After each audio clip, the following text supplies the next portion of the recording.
Ladies and gentlemen, thrilled to have you here for another epic debate. This is going to be a lot of fun. Want to let you know if it's your first time here at Modern Day Debate, we host debates on politics, science, and religion. And we are very excited to let you know we're a nonpartisan channel. In other words, only the debaters are making the cases here. We as a channel just kind of keep it zipped, you could say, and then also, we have no after shows in which we take sides or anything like that. It's up to you, the audience members, to decide who you thought was more persuasive. We also want to say, no matter what walk of life you're from, we do hope you feel welcome here. And with that, I want to let you know about the format. It's going to be fairly simple. In particular, our capitalist friends will be leading first. Following that, our communist friends will go, or socialist in this case. And in addition, it'll be roughly 15 minutes from each side.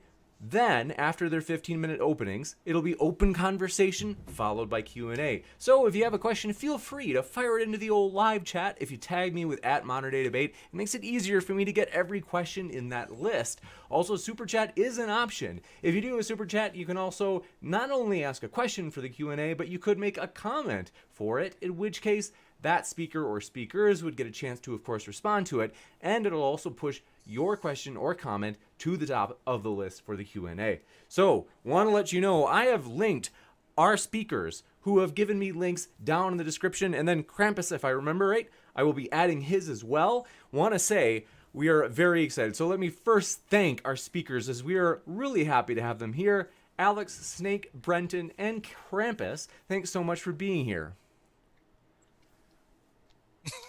Thank you. Very excited. I don't know if you can see, I wore my Lenin shirt since I told you this would happen. You look tremendous. And we are very excited, folks, as we will get the ball rolling. You will see at the bottom right of your screen, though, of course, you will see Brenton looking tremendous in the bottom right as well. And he has a debate coming up with Sargon on whether or not trans women ought to be able to compete in women's sports. So that should be a juicy one. And with that, we're going to let our capitalist friends take the ball and run with it. So Alex and Snake, thanks so much. The floor is all yours. All right. Alex, did you want to go first, or should I just jump in? Sure, I might as well just go first. Might as well. All right. So I think the key point here is that you need resources to live your life, and there are only 4 ways to get them. You can produce them yourself, you can steal them from others, you can be given them for free, or you can engage in some sort of exchange for them. So the first one doesn't really work. Producing even a tiny fraction of the resources you consume yourself is essentially impossible. You need knowledge, you need tools, you need a whole lot of stuff. And even if some individuals would like to live completely self-sufficiently, currently the world population can't be sustained that way. So next, stealing, it's risky, it's costly, there's fighting involved, which involves the consumption of other resources. And I don't think anyone here is really advocating a system primarily on theft. So the only 2 other ways are charity and exchange. And the key point I'd like to emphasize is that capitalism allows all of the charity that is allowed and is permissible under communism, except it also offers additional tools of mutually beneficial exchange, specifically for those cases when the charity is not sufficient. So I have a couple features of capitalism which I would say differentiate it from alternatives. So these include private property, the use of money, charging rent and interest, and external equity ownership of firms. So first for money. So money solves the double coincidence of wants problem. So if you have a service that I offer, but I don't want a service that you offer, money is an intermediary which would allow you to trade the service of others for my service. Also, critically, it demonstrates the value of the good in some way. So if I make an exchange, one good for another, or some amount of money for a good, it demonstrates that I value that good to some degree, and that demonstration of value has, as a feedback mechanism, guides production, which allows people and producers to understand what it is that needs to be produced in the first place. Then next to rent, that allows exchange to occur over time or partial ownership. So say I would like to exchange for something you have, however, I don't want full exchange. Maybe I want to borrow your bike for, just a couple of weeks or something like that. Rent allows you to have that sort of partial exchange as opposed to a complete exchange. And next, there's interest. So interest allows exchange to occur over time. So I may want something that you have now, but I don't have enough to exchange for it now. So if the person I'm exchanging with has to wait, they may not be willing to make that exchange unless I compensate them for that. And the thing I have to compensate is the risk that I don't pay it back, as well as the time, because goods now are more valuable than goods later. So if they're not going to simply give me that service, if they're not simply going to give it to me for free, then they should be allowed, I would say, to offer that in exchange for interest. Now, external ownership of the firms is similar in that it has the same advantages of interest, except also some additional value in that it has less risk. So if, for example, the capitalists own a firm and that firm doesn't ultimately make a profit, they would take the loss as opposed to the workers.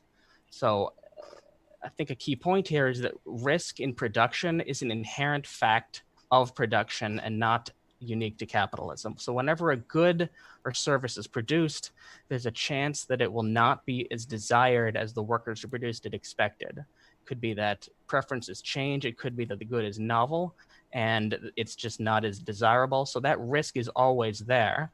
The difference is that capitalism offers tools to sort of align incentives with the mitigation of that risk and allows that risk to be mitigated. So in the past, I've heard communists try to solve these problems sort of by asserting that the society just takes care of the needs for all. And I'd say that this is a false solution. Getting back to the key point I was making earlier, is that charity is still permissible under capitalism. There's nothing about capitalism that stops people from taking care of each other, taking care of their neighbors, from being generous, from being kind. The only difference is that capitalism allows these tools for exchange, specifically when charity is not enough. Now, many of other arguments that I've heard about capitalism aren't really systematic arguments at all. They're rather assertions about different types of people. So I think it's important to focus on the system as opposed to the people. So if you're going to imagine a system with generous socialists, then you're going to have to compare that to a system with generous capitalists. You're going to have to hold the type of people constant and then just look at those specific differences that are directly attributable to the system. And I think doing that will allow a more fair comparison in which capitalism has advantages which these others don't have. All right, so I don't know how long that was, but I think you can take it away from here. All right. And James, when you said you had a picture for Krampus, I assumed it would be a Krampus. I'm not sure what one is. It's an evil Santa Claus that follows. Yeah, Whoa. he follows. It's like in Scandinavian countries, he follows Santa around and like punishes the bad kids. I just Googled it and I'm like frightened. That is scary. But yes, go ahead, Snake. Yes, acceptable avatar either way. So basically, I used to be a socialist, and I flipped to capitalism a few years ago. Specifically, I was an anti-capitalist. Like, I hated capitalism, but I think it was kind of a straw man that I built up. I had kind of a resentment for, the rich people and the fact that there wasn't enough social safety nets. But now I struggle with the implications of the implications of freedom when socialism is implemented, because I see it as attacking things like private property and the ability to seek profits, which I think are actually necessary, but not necessarily sufficient for a free society, but definitely necessary elements. And kind of what really made me leave my beliefs was just an actual hard look at the historical fact of every time socialism is implemented, it ends up in basically tyranny or collapse. And so I recognize that most socialists today reject the tyranny of things like Stalinism, but it seems like while they attempt to reject the ends, the means are still the same. So to abolish private ownership of property and the means of production would put the same crippling restrictions on the freedom of choice that characterized the failed regimes traditionally associated with communism and socialism. And while I did used to have this kind of resentment because I saw the executive jobs as pretty easy, and while for a lot of people, for the people who occupy them, they probably are pretty easy, although a lot of them tend to be workaholics. Most people don't want to assume this kind of responsibility of making all these decisions, working 80 hours a week, or assuming the risk of the responsibility of the executive positions. Most people just want a relatively riskless position in this structure of a company where they just want to go to work, collect their paycheck, go home, and not have to think about these high-level decision-making or assume the risk of what happens if their decisions end up getting poor gains and end up possibly even collapsing the company. So I think, at least in my case, it was my dedication towards socialism was kind of based on an assumption that I'm owed resources and that business owners are withholding something that already belongs to me, that the surplus value that comes from the labor that should belong to that labor is being taken by the owners. But I think this is based on a fundamentally flawed assumption that that the workers are owed any value at all until they enter this agreement. And at that point, when you're entering an agreement, you're only owed what you agree to trade for. You trade your labor for a paycheck or whatever you agree. Maybe you agree to have your rent taken care of or some sort of living arrangement taken care of. But it seems like socialists want more than what they actually agreed to trade for at that point in time. And some of this I recognize is because of the point of view that it's an inherently unethically exploitative sort of relationship where this type of trade is basically coerced onto the worker since workers need money. But I think this leaves out the fact that employers need workers too.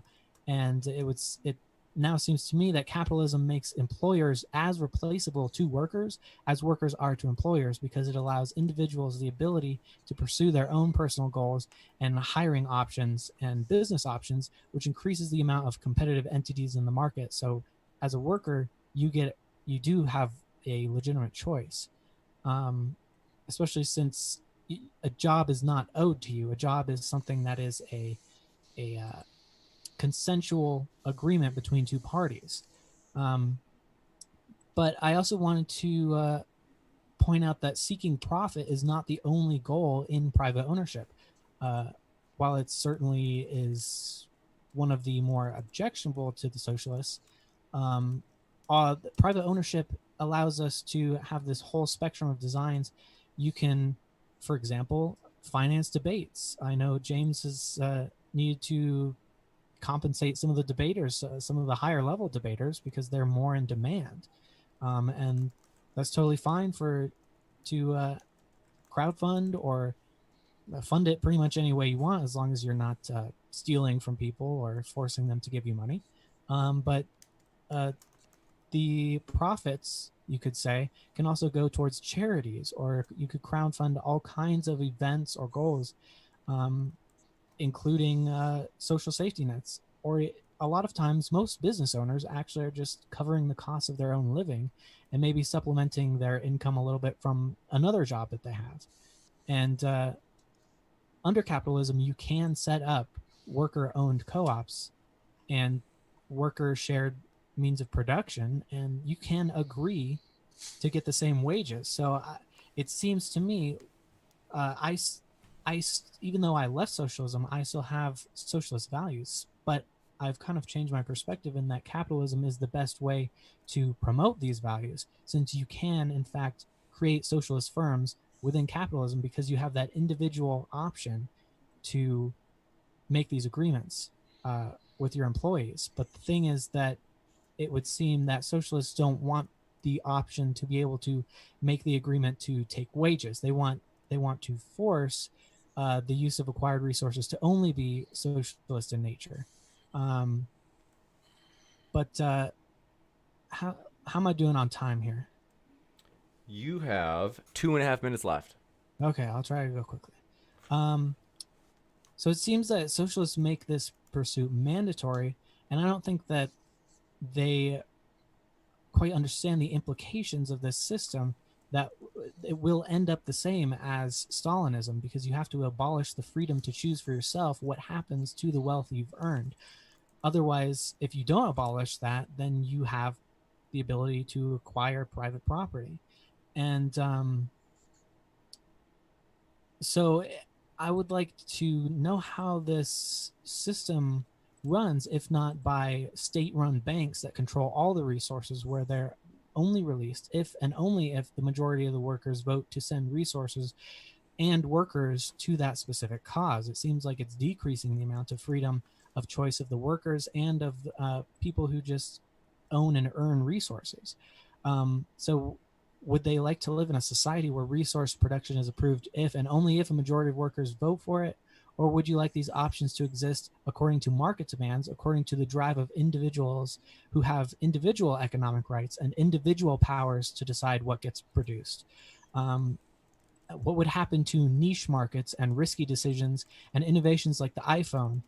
Like it replaces books, flashlights, navigation systems, telephones, et cetera, all in one. What would happen to all of these things if these decisions had to be approved by a majority of worker votes or some kind of state-owned bank? It would seem like these kinds of things in the market would completely disappear, since they threaten jobs, they're risky, they don't have the personal investment of these voters that perhaps a individual entrepreneur or a small group of entrepreneurs using their own capital investments for niche interests and smaller markets that maybe don't have wider popular appeal, as well as the fact that special interests will converge on these centers of power and will have greater ability to enforce oppressive systems onto workers, since there is less ability to compete and individuals can't just go off and do their own thing. Politicians would be able to suppress supply lines unilaterally, and labor would be dictated by other people in control of power. You've got maybe about 10, 15 more seconds left. Okay, so I guess I would go to, I would say I think capitalism is the better way to get to socialism, and I think we should start off by defining what we mean by private property, because I think that's going to be a central aspect of disagreement in this. You got it. We will now kick it over to our socialist guests. So thank you very much, Brenton and Krampus. The floor is all yours. Thanks, James. And you can send my check. I'll put it with my checks from George Soros and my Antifa super soldier serum. All right. So the debate tonight is on capitalism. And this is a topic that I am really invested in because as a red-blooded American male, I was raised to love capitalism. And after all, who wouldn't love capitalism? Just look around. One could easily say upon first glance that we in America are living at the absolute pinnacle of human civilization. We elect our leaders rather than having them imposed upon us. We choose our jobs rather than having them chosen for us. Our stores are bursting with more products and food than we can even fully imagine, let alone buy and consume. And it would seem that the only thing standing between us and the American dream is our own willingness or lack thereof to work hard and apply our intelligence and our passion in this economic proving ground and make our fortune. And that's what our media and our textbooks and our universities and all of our experts tell us, that we're all the scrappy hero fueled by desire and ambition. And if we could just work hard enough and be smart enough, everything would turn out wonderfully. But of course, a big part of growing up is learning that this is not the case. The fact is that despite having all the power and convenience seemingly at our fingertips, people are unfulfilled and alienated, and many in the first world live in a state of extreme poverty and work themselves into an early grave for pennies on the dollar. According to the Department of Housing and Urban Development, as of January 2019, there were at least 567,715 homeless individuals in the United States. And this problem has only been exacerbated by COVID and the looming eviction crisis we are all facing. 40 million Americans struggle with hunger in the United States. And in 2017, while our economy was booming around us, 15 million lived in food insecure households. As many as 1 in 6 children do not know where their next meal is coming from. And looming over all of this, like the sword of Damocles, is the seemingly impossible problem of global climate change, the effects of which we are already seeing: war, famine, pestilence, and environmental devastation on a previously unheard of scale.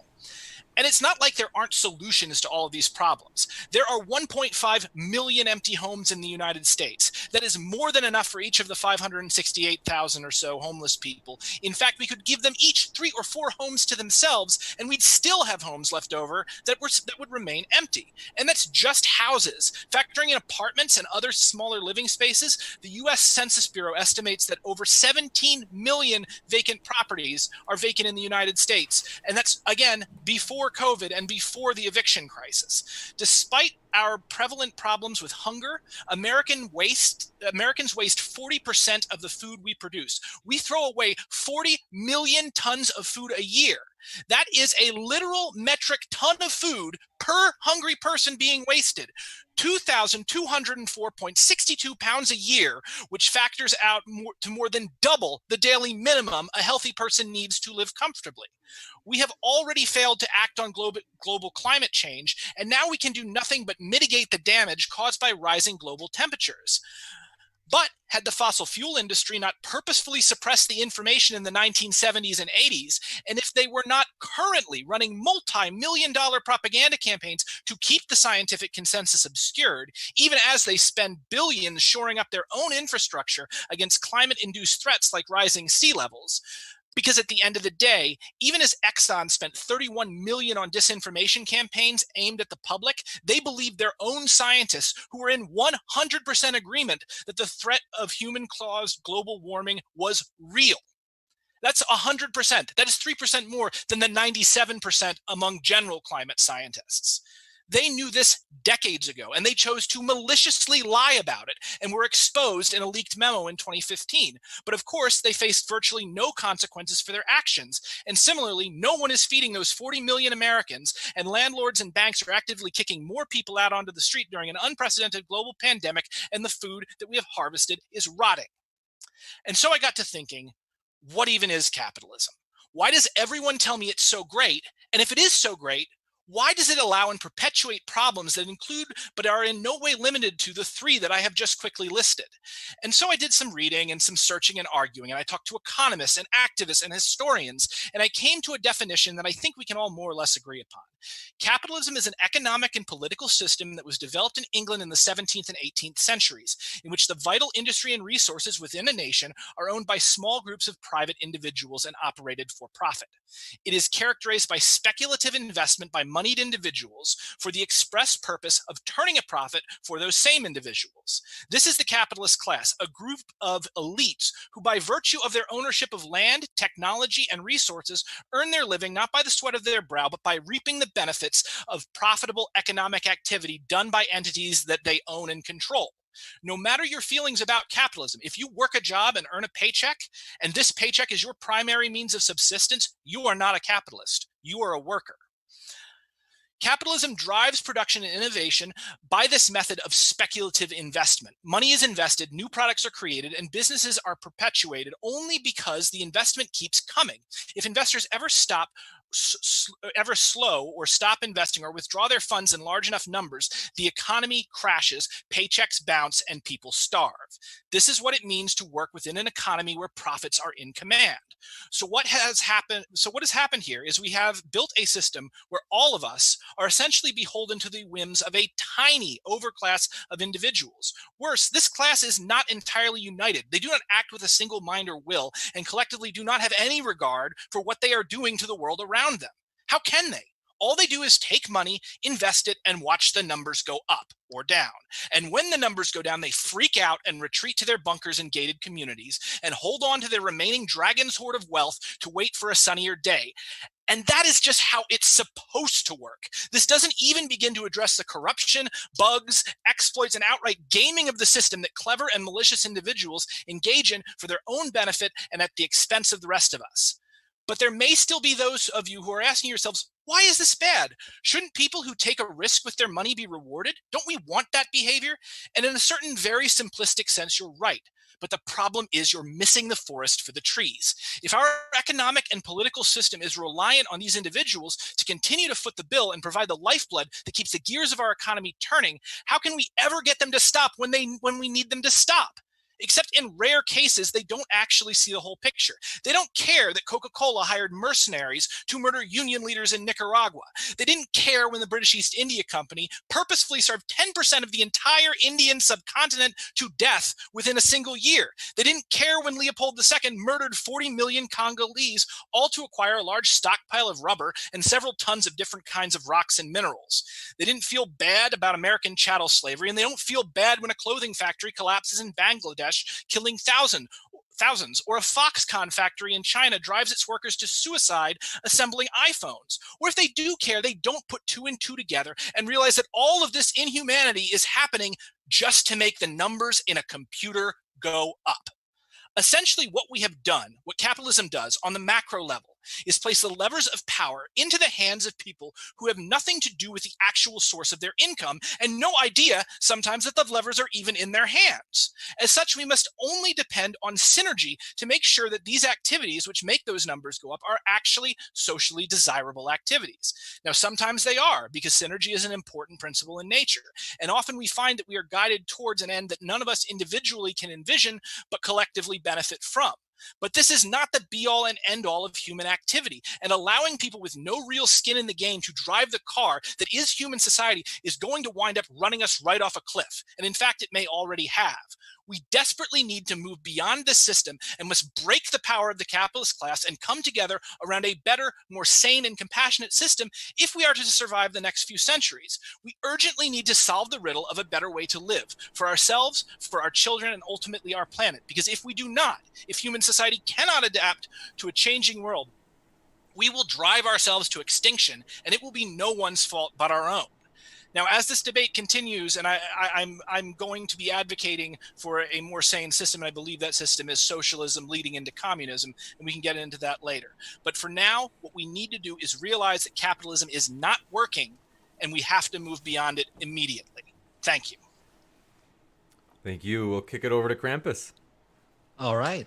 So I accepted this debate today to talk about two main issues. One being my support of market socialism, where businesses would become worker-owned cooperatives and be run democratically, and the other being my extremely heavy disagreements with, I guess what you would call libertarian capitalism, where you believe market forces can replace most, if not all, government-run sectors of the economy and self-regulate enough to avoid and prevent any negative externalities from running rampant in your society. I do believe a large portion of what this debate comes down to is capitalism versus democracy, as I want to make our capitalist workplaces democratic, and you want to replace a democratic government with capitalist market forces. So what I have compiled in preparation for this debate is a list of examples of data showing how, one, worker co-ops are superior to traditionally owned firms, and two, that removing most forms of government programs and regulation would create a number of problems and externalities that the profit motive would have no reason to address. However, before we get into that, I want to establish a few facts about today, because to the average American right now, capitalists and the business owner class have far more power over their daily lives and hell, even the direction of the country, than they have any sort of democratic representation of power in either. In a meta-analysis done by Cambridge University, they found that the percentage of policy passed that correlated with the opinions of the minority of wealthy people and business owners far outweighed even policy passed that had a majority of people support in America. This proves that our government's current democracy is functionally non-existent, and at this point exists only to serve the will of the capitalist class, the owners of the means of production. And thus my solution to this is to destroy the barrier between worker and owner and make every worker a cooperative owner of the business they work at. Worker co-ops are proven to generally provide better pay, benefits, produce overall happier workers. They're more likely to survive the first few years of business, are more resilient to economic downturn, have a lower turnover rate, they're even more productive. As it turns out, giving the average person some stock in the company they work for actually makes them feel more motivated to work and make something out of it. And most importantly, the average person will no longer have to submit themselves to an authoritarian power structure they have no control over just to survive in their society. I believe this will be the first step to restoring true democracy in our country, as the corrupting power of capital will no longer be relegated to a select few people who have a disproportionate amount of influence over our systems. All right, that was it.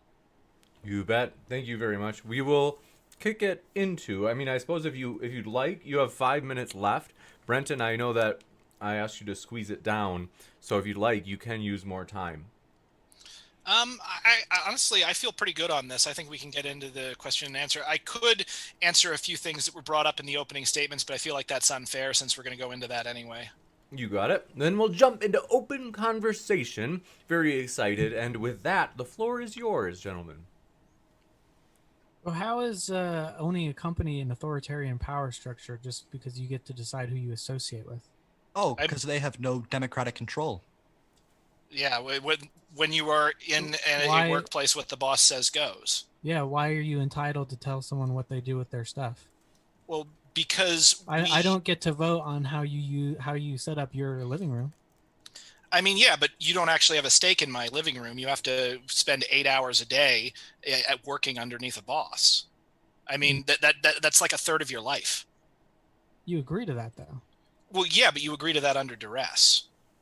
How is it duress? You're not Well, owed. He's not withholding anything that you're owed. Well, he's withholding something that you need. It's not the same thing as it necessarily being owed, though I would argue that we are owed the means of existence because we have a right to life, and life to sustain life in the modern world, you must obtain currency. So what's happening here is where we are is we're in a situation where the environment around us has been manipulated in order to incentivize certain choices and disincentivize other choices. And this has been done legally, it's been done economically, and it's been done morally with ideology. So I would kind of equate taking a job from a boss to you're sitting there on the edge of a cliff holding a rope, and the guy on the other end of the rope says, "Give me your watch or I drop you."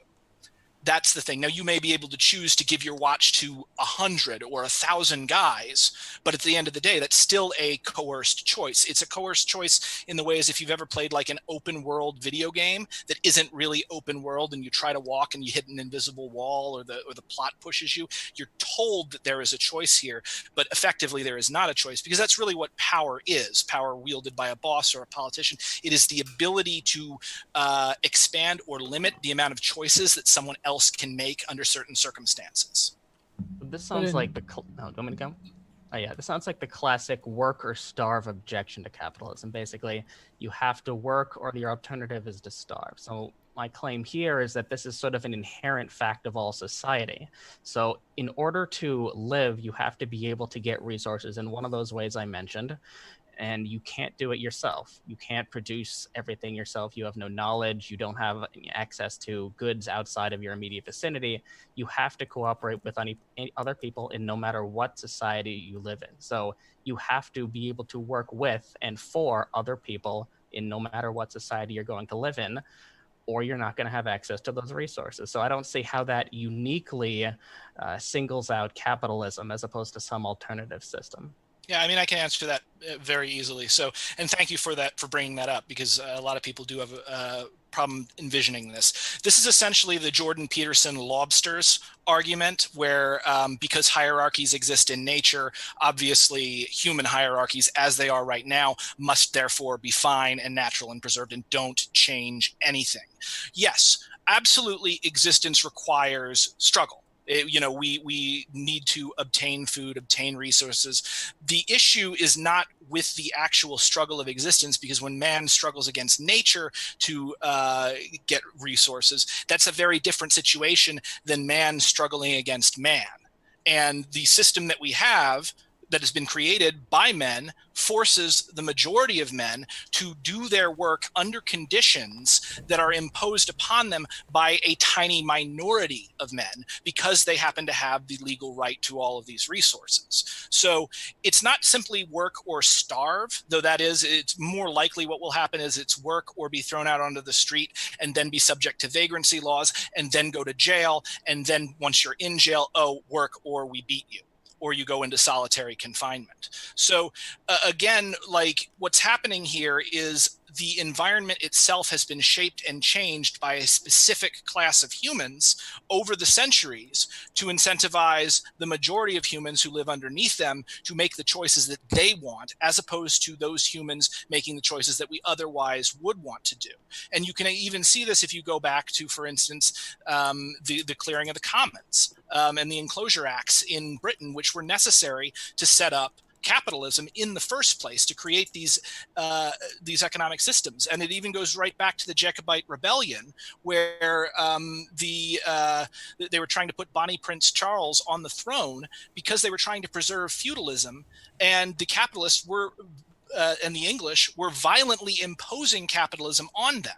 And if you look at the history of capitalism, it has been a long history of violence, usually targeted, by the English to the Scots, and then from the British to the Irish, and then from the British again through the British East India Company to the rest of the world, to the Americans, to the Americans with the slave trade.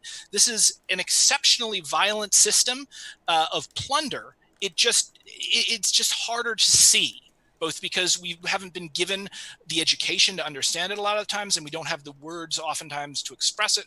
But all in all, there is a lot more going on here than appears to be on the surface.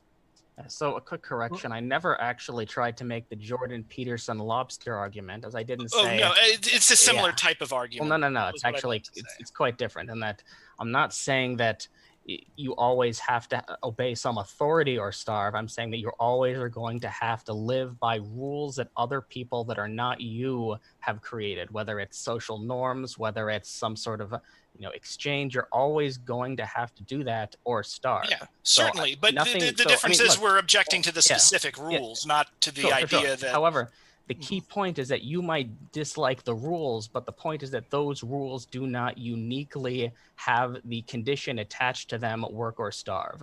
The work or starve condition is attached to either system in the same way. Now, you might disagree with the rules. Again, you might say, which type of rules should people live under which they work or starve? You could say people should work or starve under socialism. Or it's not the same thing. It's just saying in one case you get to work or starve, whereas this other case, what? I mean, we haven't even heard of a whole much. The issue is not work or starve. The issue is work for this guy or starve. Yes, I'm specifically saying to capitalism, not to working or starving. So that's the key point: is that it doesn't uniquely single out capitalism. To actually have a problem with capitalism, you'd have to say these other objections, like authority is problematic, concentrating his power is problematic. You have identified a number of other arguments which could be valid. My point is that those are not the same thing as just saying that capitalism is work or starve. I mean, capitalism is work or starve, and other systems may be work or starve, but capitalism is work or starve to a unique degree that I find destructive and dangerous. And why is it to a unique degree? I mean, I sort of haven't heard any explanation of how these goods or services are going to be provided. You said, give the homeless have stuff, or they don't have stuff, give them stuff. I mean, I mentioned in my opening remarks about how it can only be charity or exchange, essentially. So, I mean, and if you're just asserting that there's going to be more charity, there has to be some argument about how your system has more charity or why, as opposed to just, packing it into the definition of the system, whereas, capitalism is greedy by definition, socialism is more charitable by definition. If you're just packing that into the definition, it's just question begging. I mean, I would actually question begging, because it's packing that conclusion that capitalism is about greed into the very definition, so you don't feel like you even have to defend that position. And I don't feel like capitalism is necessarily about greed. I think it incentivizes greed. My issue with capitalism is that profits are in command.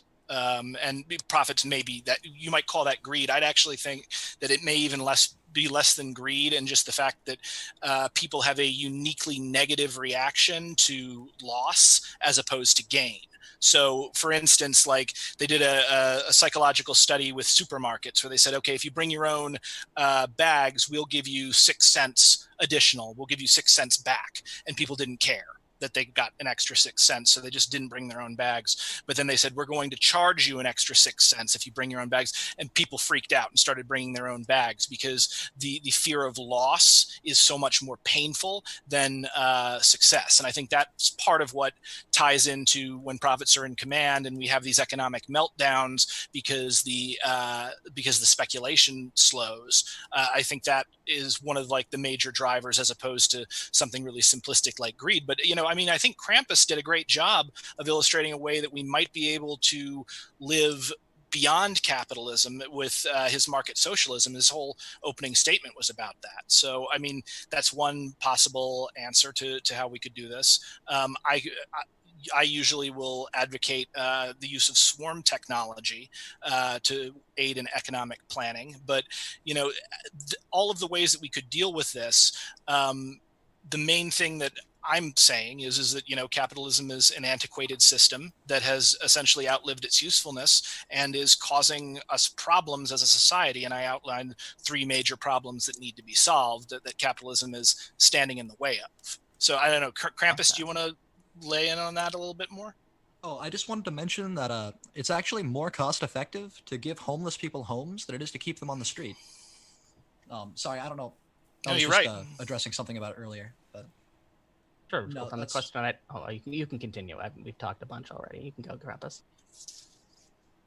no, I don't really have any more anything else to say on that topic. I did want to ask about the libertarian solution to climate change. I don't know Sure, if you guys yeah. still want to finish up on that topic. You can. But... I can briefly mention that unless Snake wants to. Well, I'll just do a short thing. I think green technology really appeals to people, and I think that a lot of these problems that you're pointing out are actually problems with the government and not with the system of private ownership. I think capitalism has a unique degree of freedom where you can work for yourself, and I think that we're forgetting small businesses, but also you have the freedom to go and walk the walk and make worker-owned co-ops and just put your money where your mouth is. And I think that will help. I think that's what we should do. But private ownership of property requires that. And the fact that, as I was saying earlier, problems with the government are kind of what seems to be ruining capitalism is a lot of pollution I see as an aggressive action that should be stopped. That is not actually, it is an assault on people's private ownership.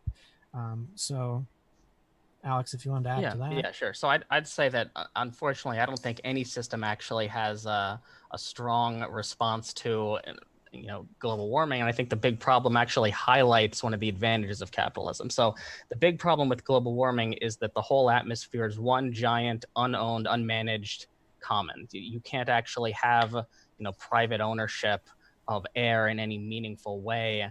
It's just not really any solution there in terms of that. And the problem is when you have this sort of giant, unowned thing, there isn't really any system that's going to generate a good answer to that. So that's basically what I'd say. That basically no one's got an answer to that.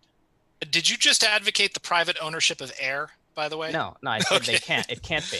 That's right, but if it could be, would you advocate that? I mean, it would be an entirely different physical world. So I don't know what I'd be advocating in that world. I don't know if it's really an entirely different physical world, though, because I mean, there was a time that people saw the private ownership of land. So to clarify, I'm just saying that even if you could just own, the air above your house, I don't think that would be sufficient. Like the problem is the transaction cost with negotiating across, every polluter on the entire planet is just astronomical, and there's not really any way to come to a consensus. So to illustrate in the other direction, imagine you have a commonly owned resource with one other person you live with. Say it's a TV. You can come up with some sort of agreement with them. I'm going to use it here, you use it then, and we're not going to damage it, etc. the transaction cost there is pretty low. Now imagine instead, in order to do anything with the TV, you need to get, billions of people to agree. Well, now that cost of, negotiating with all those people is astronomical, and now you can't do it. So it's a matter of scale. So even if you could own the air above your property, it really wouldn't solve that problem, because you'd still then have to have some way to negotiate in some sort of exchange with all these other countries all over the place, and I just don't see an answer there. Yeah. So what I'll bring up as a part with green technology, and I hear this a lot of the time. The thing is that there's such a thing called greenwashing, where, and I see it a lot of the time out of companies all over the place, because yes, people love the idea of companies being green, but you get the same results out of pretending to be green as you do actually being green. And in fact, not only does pretending to be green, it's cheaper. So you actually get better results out of just saying that you're doing something and not actually doing something than doing it. I mean, like a big thing is like carbon offset emissions, for example, which is a completely unregulated industry, or was the last time I checked. I knew a guy on the Appalachian Trail. His big plan when he got off the trail was going to be to sell carbon offset emissions to companies. So he could do whatever he wanted. And he said, well, maybe I'll plant some trees, and or maybe I'll like just don't, I'll buy a hybrid, and then I'll sell these. I'll say you get these many carbon offset emissions for this hybrid, and I can just do whatever I want because it's not regulated by the government, and they don't really care. They just want the proceeds. And people do that. I think there was an episode of King of the Hill about that. Now, you mentioned also government and the fact that these are problems created by government. But the big problem here is, and this is why I defined capitalism as an economic and political system, as opposed to purely an economic system. The political system that we have is a direct result of the capitalist class and what they choose to do with their money and how they choose to build these governments. And, you've got John Locke, the great and chief end of men uniting into commonwealths is the preservation of their property. Adam Smith, civil government, as far as it is instituted for the security of property, is in reality instituted for the defense of the rich against the poor, of those who have some property against those who have none at all. In every single developed society, the rich always grab the levers of power and rewrite the rules to favor themselves remaining rich and to keep things going. And the state naturally responds to that and does what its primary constituents want to do, which, goes right back to Krampus pointing out that essentially we do not live in a democracy. We live in an oligarchy with the appearance of democracy. I'd say we do live in a democracy, and this is just what democracy looks like. So when you do have that concentrations of power, there can be exchanges made in favor of that. So this is just what democracy looks like. If you don't like it, maybe you should reconsider democratic control. Well, I would say this is what democracy looks like, is what we used to say in the street at Occupy Wall Street. And I bet you it's still what they're saying right now out on the streets with Black Lives Matter, because democracy is people having a say in their government, in the running of their society, and having a significant say. We have seen, again, we can apply these democratic principles to business. We can apply these democratic principles to industry, to property.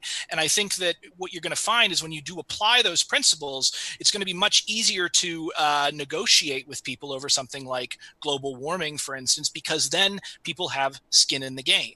And then again, things are not being driven by profits for a group of people who are disinterested and have no skin in the game. So it's also much how would centralizing more control and power over the government result in less corruption? I mean, I'm an anarchist, so I would suggest we destroy the state, which is destroy the military and the police, replace it with nothing, which then leaves no ability to protect private property whatsoever, which then causes the government and industry to fall into the hands of those who actually already hold it and possess it, which are the workers. This might We just saw that fail with the Chaz, and they shot a bunch of black people too. So that didn't work. So first off, no, the Chaz is not what I'm talking about. I'm talking about the elimination of the state overall. This is the way humans lived before the rise of the state some 6,000 years ago.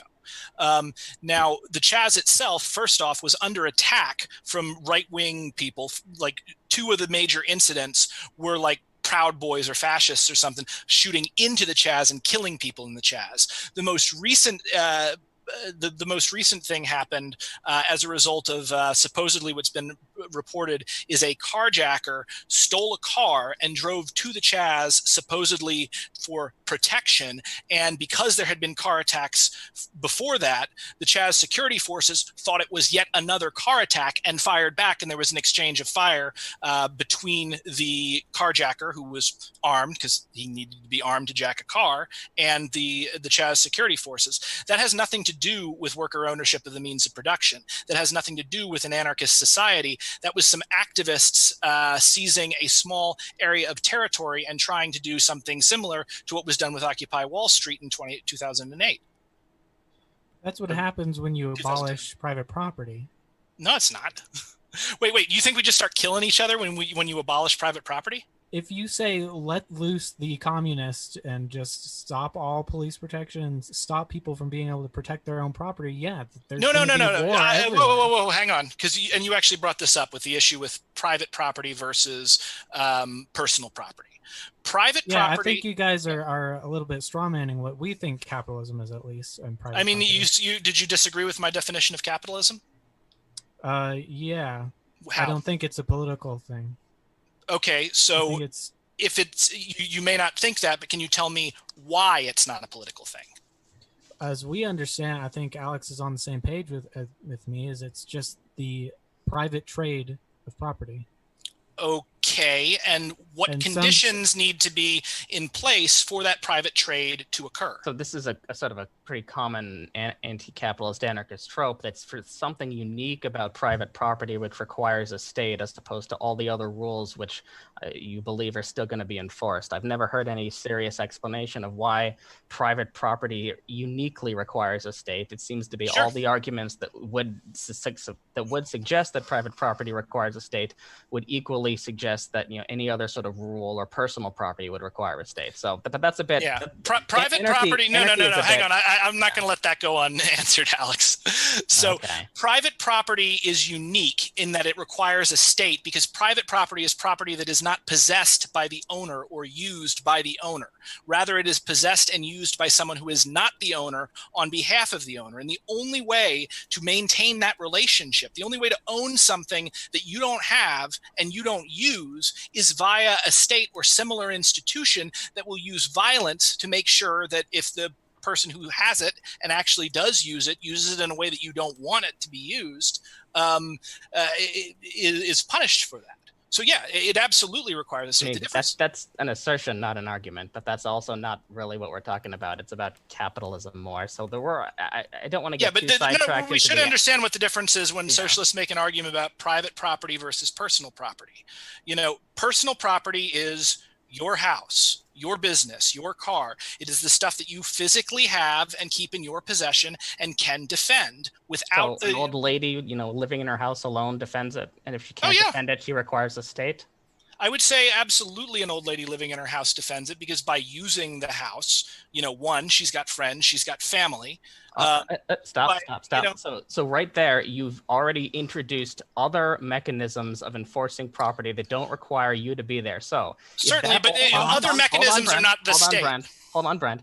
Yeah. If those other mechanisms, whether those other groups, that you might be a part of, friends, family, can defend it, even if you're some old sick lady, then they could similarly defend it if you weren't present. And if every argument that you would suggest that would say only the state is required for private property would also apply to this old lady who can't defend it. So you can't say that this old lady. No, it wouldn't apply to the old lady. Why not?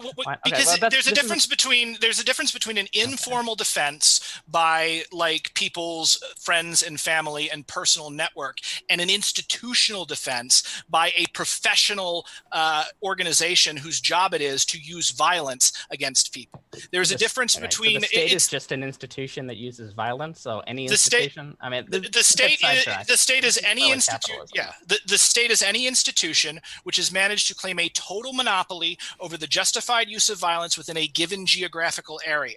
So, you've got the United States military and the United States police force. Together, they are the state. Similarly, same, there's a state in Russia and a state in China. That's the state.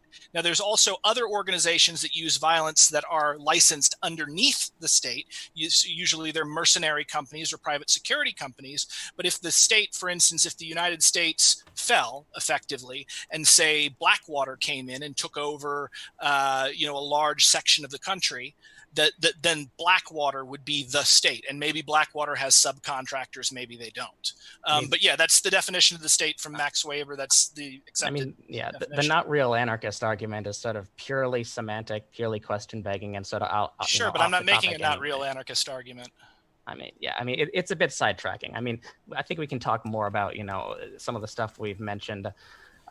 So I actually wanted to make a point about democracy, specifically something that Krampus brought up, made two key points. First of all, he did mention that the interests of the government do more closely follow the opinions of the wealthy than they do regular people. So the first thing that you want to be careful of is the opinions of the wealthy do not necessarily correlate to the interests of the wealthy. So for example, the wealthy are more anti-war, they're more tolerant of homosexuality, they're actually in favor of higher taxes slightly. So the interests of the wealthy don't automatically correlate to their opinions. So if you actually had a world where their influence was less, you'd have less anti-war, more intolerance of homosexuality, and ironically lower taxes. I'm not saying that either of you actually support that. It's just that you have to actually differentiate between what people want and what might be in their interests. And also I wanted to point out just an interesting fact, which I think is probably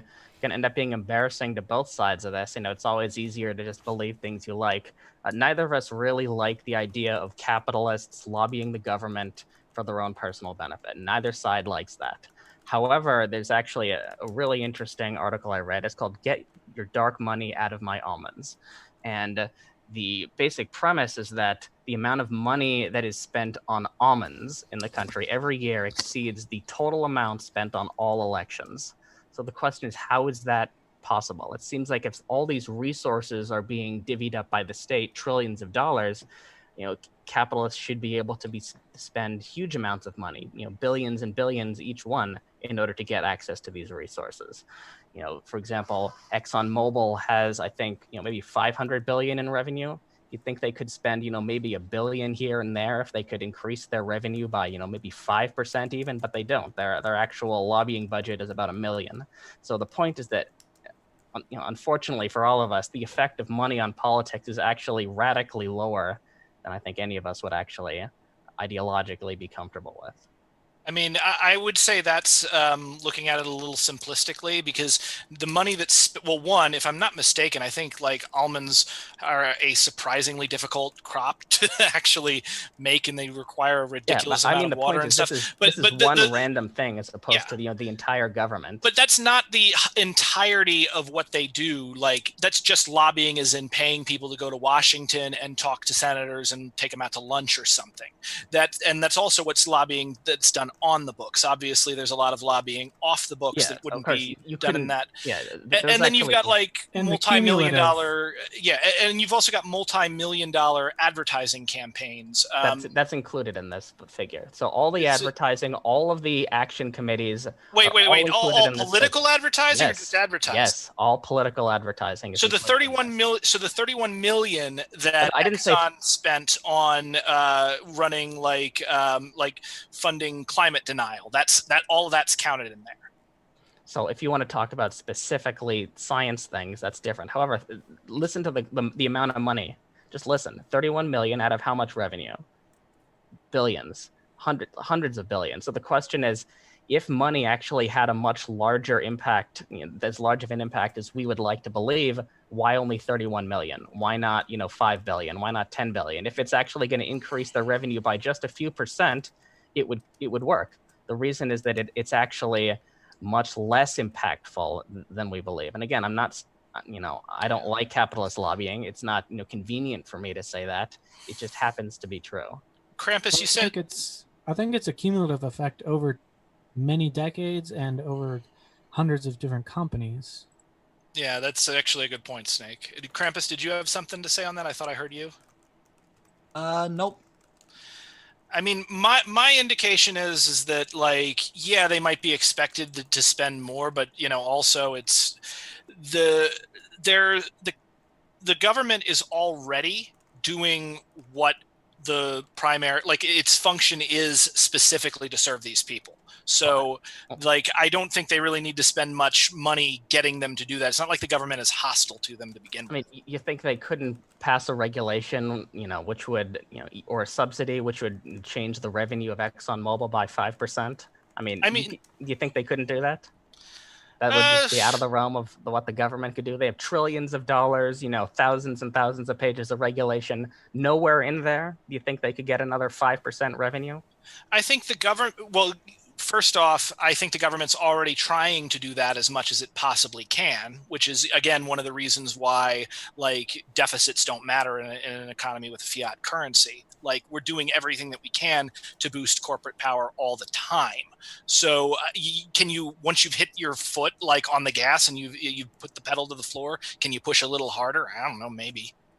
I mean, they couldn't, lift any drilling restrictions. They couldn't give any direct subsidies with all those trillions and trillions of dollars. Well, they do lift regulations and they do give direct subsidies. But the issue also becomes, like, the only reason a lot of these regulations exist is that, one, people have agitated for them, but two, like, not only have they get to a point where it causes more damage for them not to regulate than for them to regulate. It's the same thing like with when the 8-hour workday was fought for and won, and basic safety regulations were fought for and won. They didn't give those regulations to the workers because the state was super happy to help the workers. Wow, no, they gave them there because it was that or war. I mean, that was like the whole thing. They just doing the New Deal with FDR, there was literally nearly a fascist coup. And FDR was working directly. He wasn't a socialist. He wasn't a communist. He didn't help the anarchists in Spain. He was doing it to keep he was doing it to keep the rich people in their place, and the idiot rich people still tried to overthrow him. So I think you mentioned a point earlier, but it seems to have slipped. So the rich don't have one set of interests. So ExxonMobil has their own regulations which benefit them.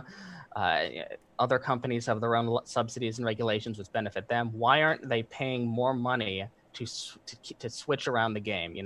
Well, if they don't have to pay more money, what do you mean if they don't have to? I mean, if they could just spend a few billion here to get many billions more just by shifting a subsidy from alternative resources into Exxon or into some other defense contractor or into some other industry entirely. If money really had as large of an effect as most of us seem to have thought, you'd expect huge amounts of money being spent on it on all sides. And well, I mean, it's a question of, like, also bang for your buck. If the government is pretty much already doing what you want it to do, and maybe there's a few laws or whatever you want to avoid, it makes more. It's literally trillions of dollars. It makes more sense to take that money and throw it at something else. I mean, because also, once again, money isn't real.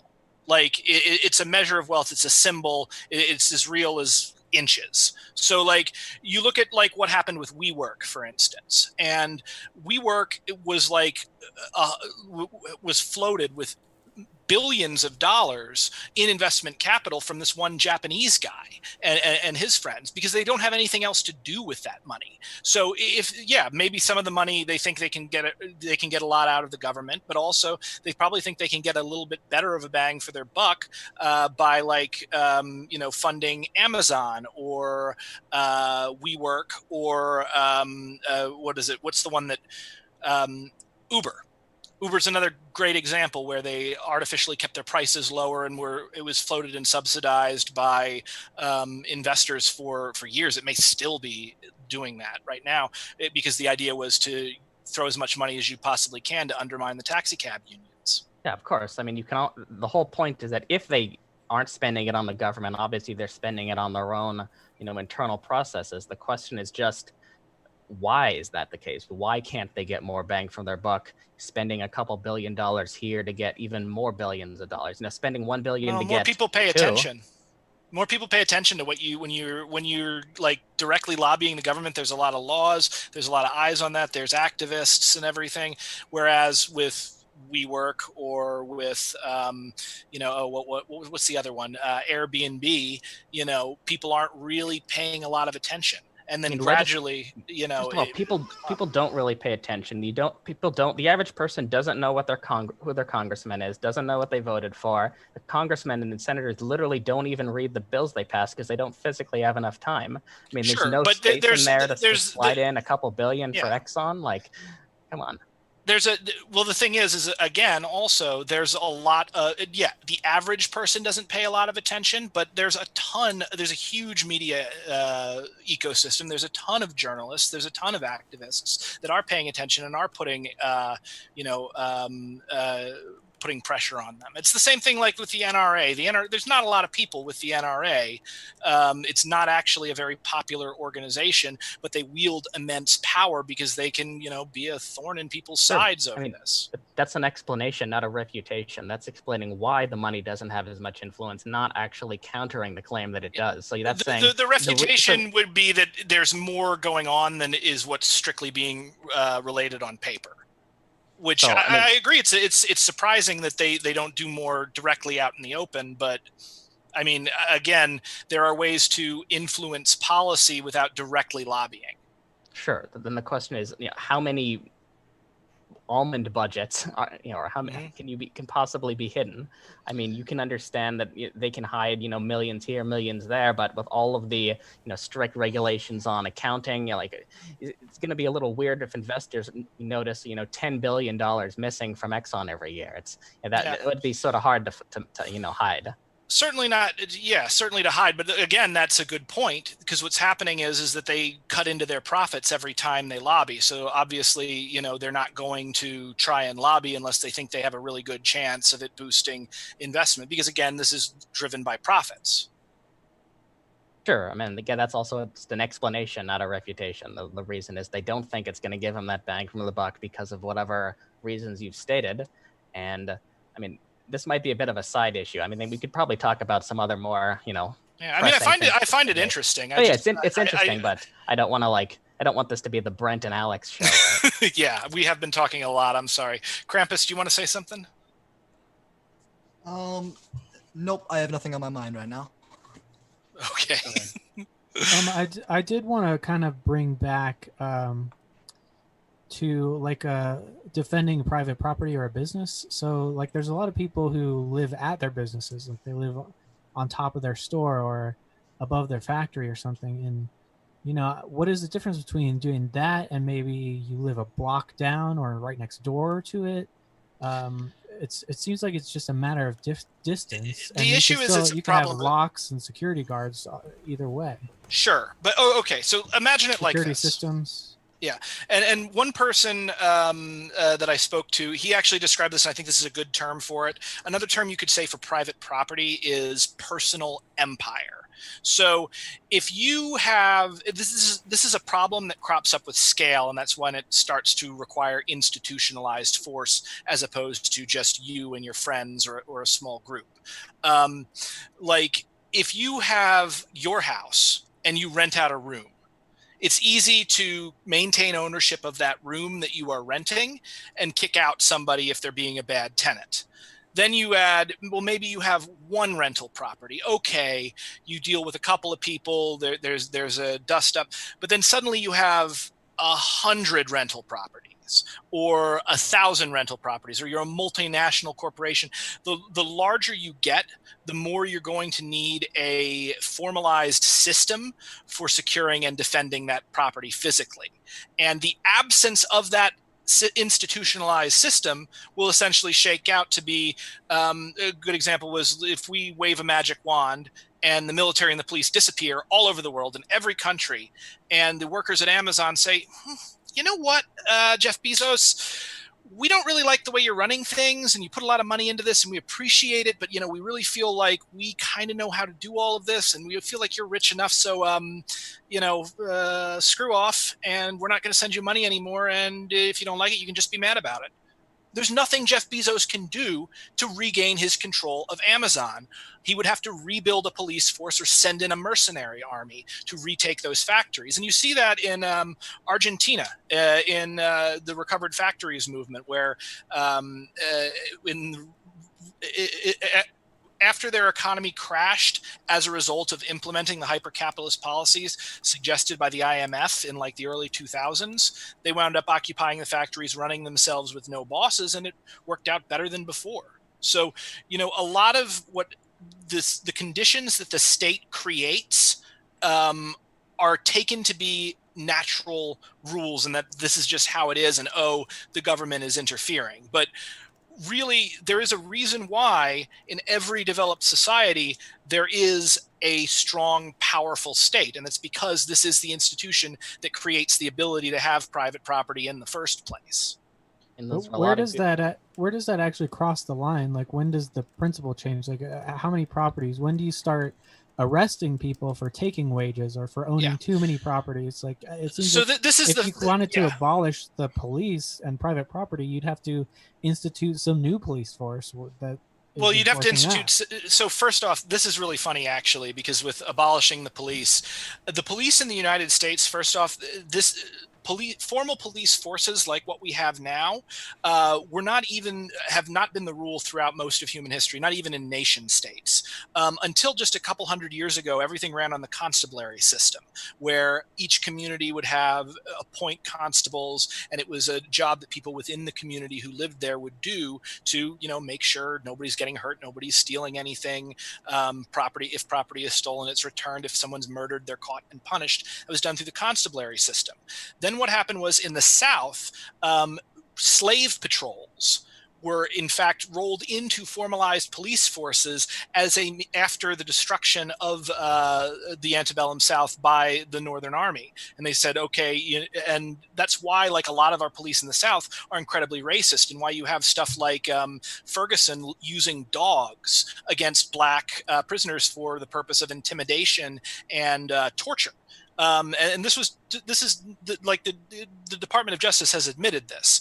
So you had that. In the North, you had what was like the very first formalized police force was the Boston Police. And in the North, it wasn't slave patrols, but mercenaries that were then made into actual cops. And the really funny thing, because you see libertarians talk all this time about how they want to go to a voluntary police force where, like, you pay to contract private police to defend your stuff. That is literally how policing was done in the North. And all of the business owners, all the people who would be libertarians in ANCAPs, they got together and they said, this is really, really expensive and we don't want to pay this anymore. So I know, let's make everybody pay for it via taxes, and we'll take the cops and we'll move them into public servants. So you're trying to move them back to what they were before the police actually existed.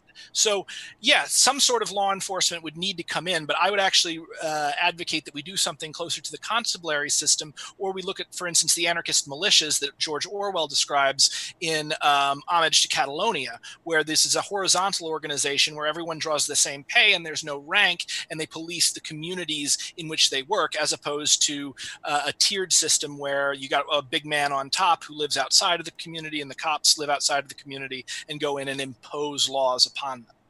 But when do you start arresting people? I mean, how much property is too much?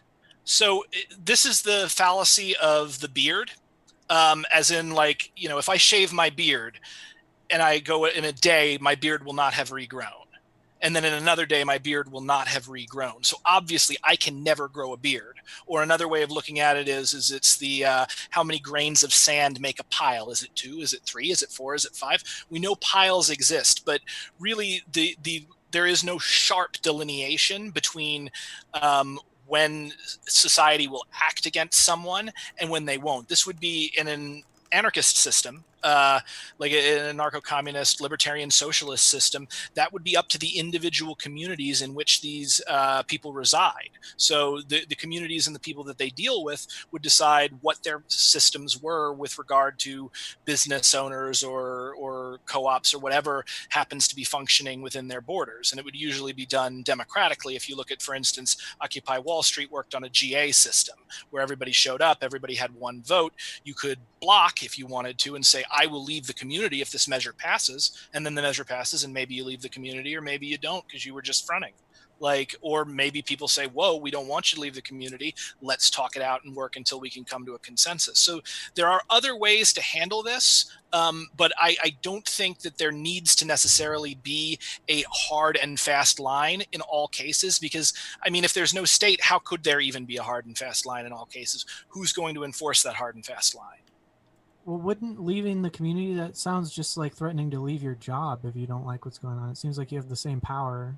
Well, I can see that, but the problem is like with your job, once again, your livelihood is tied to it. You will die or go to jail if you don't obtain enough money. So obviously, yeah, you could go to another job, but it's one of the most stressful things that you could do. Same if you don't get hired by the next worker-owned co-op in the next town. Right.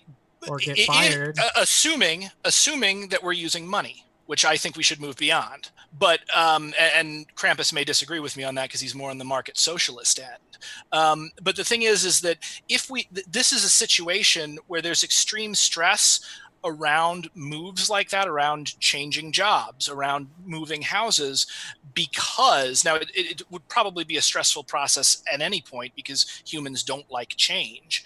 But I overall we kind of freak out about it, but it would be a lot less stressful and a lot easier to do if you didn't have this. Like most American households before COVID couldn't handle a $400 emergency. So obviously losing your job is extremely stressful if you're already behind on your bills, you've already got a ton of debt, and oh, now I need this and now I need this and my job is gone. So if we move to a system that is less punitive towards people who are not working or working at the moment or are not working for a capitalist, I think we can alleviate a lot of the stress and we can actually make movement easier. And in fact, people can have a much better, more compassionate, freer life than they otherwise would. Like, I'm not sending the Gestapo after anyone, if that's what you're asking me.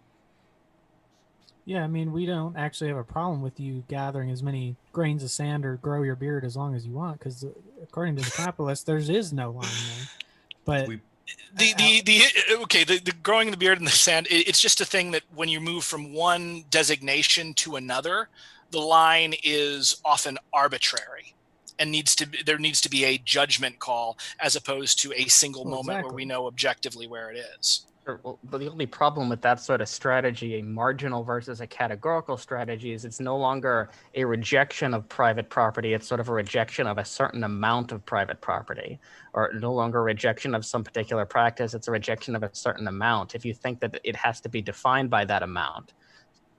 I mean, I think it would sort itself out in practice. Again, this is, as we move to new property arrangements, society is going to change its relationship to property and to each other. Like property rights and property laws are essentially, these are strategies that humans have come up with in order to better collaborate. And sometimes they work well and sometimes they don't work well. And, I think it's important to think beyond the box and to not be boxed in by ideas about property that are, quite frankly, the creations of the 17th century. We will go to Q&A pretty soon here, gentlemen. So if you guys would like closing statements, I'm open to that. But otherwise, if you guys were ready to transition, I'm ready whenever you guys are. First of all, I wanted to agree with Brenton that I do believe we should move past the concept of money as we know it today, but I do not believe that will be possible until we do achieve a democratic worker state. And on that, I just have one last question, which is, I don't really think I've gotten an answer to this. Why should the average person have to submit themselves to an authoritarian power structure they have no control over if there is a better system proven to make life better for the vast majority of people involved? Is it just because you respect the private property rights of business owners more than the quality of life for potentially millions of working people? So I would say here that I'm perfectly fine allowing worker cooperatives if they provide a better quality service, provide better work-life balance, provide better benefits to their employers. They should be allowed, and they are allowed, to just operate side by side with those capitalist firms. And if they really are just strictly better, if this capitalist is just a leech that doesn't do anything, then in the long run, they'll just win out in a free market. And you wouldn't need any sort of violent overthrow. So just allowing it to just get, to just be free, I don't see the problem. Okay, I mean, you don't see that there are a number of systemic boundaries that stop, for example, there's been shown to be banking discrimination against worker co-ops, despite all of their upsides, despite all of their qualities that are better. Because bankers, the thing that bankers love most is losing money to support capitalism. Whenever a banker gets up in the morning, it's like, how can I make bad investments so that I can lose money to support the capitalist structure? That's what goes through. I mean, banking discrimination might explain a little bit on the margins, but in the long run, I mean, there's a fundamental tension between the claim that capitalism is driven by profit and this claim that there's discrimination that's this overbearing force. It has to not just be some discrimination; it has to be so massive, that it's basically driven this entire alternative into the ground. And I just don't see evidence rising to that level. Like, again, there can be some I can tell you the exact reason why it gets driven into the ground. And you're right, it is the profit motive.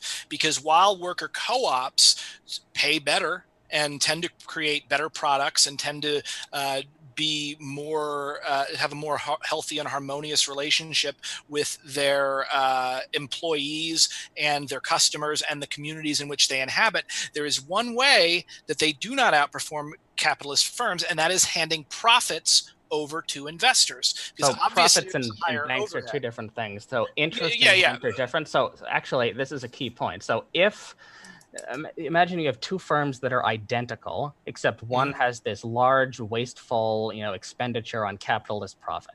So which would the bank, the charger of interest, prefer to invest in? They'd prefer to invest in the company that doesn't have this large, obviously wasteful expenditure. Yeah, but so, you're missing the fact that bankers, first off, tend to be very stiff people that don't think outside the box, don't like to take risks, and don't want to do new things. No, they're not robots. They're humans. And so you come to them with this, hey, this new idea. I got this hippie co-op. It looks this, and this. The guy's going to look at that and say, you know what? It doesn't feel right to me. New businesses with new organizational structures, new products and services, arise all the time. If they are presented in the right way. I mean, come on. I mean, do you think that some radical company with some product that's never been seen before in a market that's never been served before, it's just so, is it like a tiny difference compared to some worker ownership structure, especially if it's supposedly just so obvious that this large expenditure on profit is wasteful? None of the people that would stand to make tons of money on this lending to these worker owners could figure this out. They're just all completely dumb. They're all bad at their job. It's not that they're bad at their job, it's that humans have selective attention, and we don't always notice what's going on around us, and we interact in a way that is extremely prejudiced towards the world. Like, people think prejudice is someone knowing that something's wrong but choosing to do the wrong thing. But that's not how this works. A good example I might give is Joshua Bell. Joshua Bell is one of the greatest violinists in the world, makes thousands of dollars an hour to play his violin. Every time he plays violin at Carnegie Hall, he sells out the hall. And Joshua Bell did an experiment where they had him go to the DC subway, and Joshua Bell, greatest violinist in the world, objectively, some of the best art anyone will ever hear, and he played his violin, and nobody cared. People walked by him. He made maybe $11 in his hat, and the longest person that listened to him was a toddler who listened to him for about a minute and a half before the mother pulled them away. People cannot recognize genius and they can't recognize great art, and they can't recognize certain things if they are not primed to understand that this thing is going to be amazing. So when a co-op comes in and tries to talk to a banker, they're already primed to think, oh, this is hippy dippy bullshit and I'm not interested in it. Now, maybe that perception will change, but also, again, remember, co-ops have a more difficult time attracting investors because they spend more money on delivering the service and on taking care of their workers than just extracting money and handing it over to investors. So if you're an investor, who are you going to put your money in? If the majority of what you care about is money goes in, more money comes out. They can't accept it from investors by definition because they don't accept, equity shares of ownership. So that's just countering your own point. That of course they can't participate in this mutually beneficial exchange. So how is that? Hang on. There are definitely co-ops that do sell investment in them. It's just it's less than what they. Okay, so I also have two responses. So first of all, I am literally a banker. so a lot of I'm calling you a nerd. A lot of the investing decisions, actually a lot of the lending decisions come down to very metric-based decisions. So how much money did this, small company bring in, last quarter? How much did they spend? A lot of that is very objective. You don't have to show them an org chart. You don't have to go through and check to make sure there aren't any, socialists hiding under the cupboards or anything like that. Oftentimes it's very much just show me the money. And if they can just show them the money, like that we're doing it better, they'll get the loan. Secondly, even if you think there's an extremely easy way to get around this discrimination. Hand them a fake org chart. Here's our org chart. Here's the boss.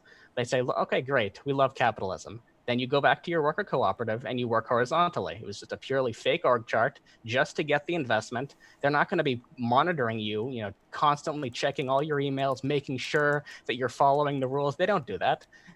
So basically, if this discrimination is that easy to get around and it's usually not even present, I can't see how it can be a serious factor. Well, probably because the kind of person that would start a co-op would be the kind of person that doesn't realize that that's how banking works. But now you just outed it. So, hey, co-ops, go lie to the bank.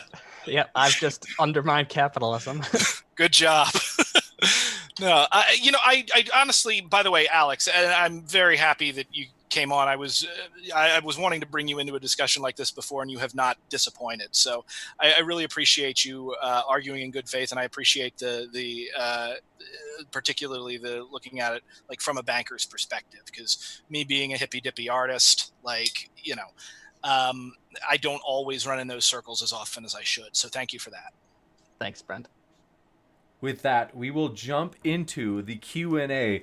Wanted to ask you guys if you could share your channel, the name of your channel or website, just because someone had asked, and as I had mentioned, in case you weren't here, folks, at the very beginning of the stream, I had mentioned that I am going to put Krampus's link in the description as well after the show, and then we have Snake and Brenton's, and I think, Alex, do I understand right that you don't currently have a link?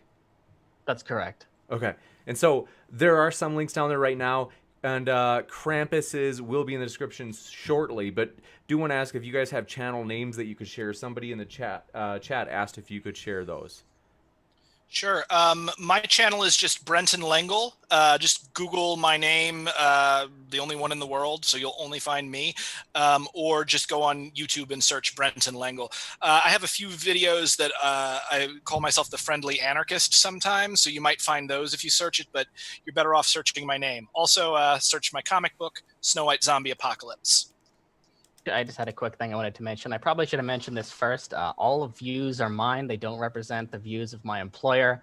I'm actually not supposed to be talking about my employer without, express approval of, various, things. So I'm not mentioning who they are. I'm not saying anything about policy or what anything should be. So I just wanted to get that out there. You got it. Yeah, Anyone else? Snake? Yeah, my channel is Snake Was Right, and should be able to find me on Twitter that way too, although I'm not too active on it, but the more engagement I get on that, the more active I'll get. And I don't know, I'm fine with moving on, but I kind of wanted a little bit of a closer if we have time for that, but I'm okay with that. Don't want to push it too much. That works for me. I think it's I don't know if it's just me or I have a little bit of trouble hearing you, but it might be just me. How's this? I think that's better, Maybe I definitely. think my So mic was a little far. we will go into closing statements. We'll start with, Okay. as before, the capitalist side, and then we will kick it over to the socialist side. And so what would sound good? Maybe about 5 minutes split by each team? Yeah, I'll probably need less. Great.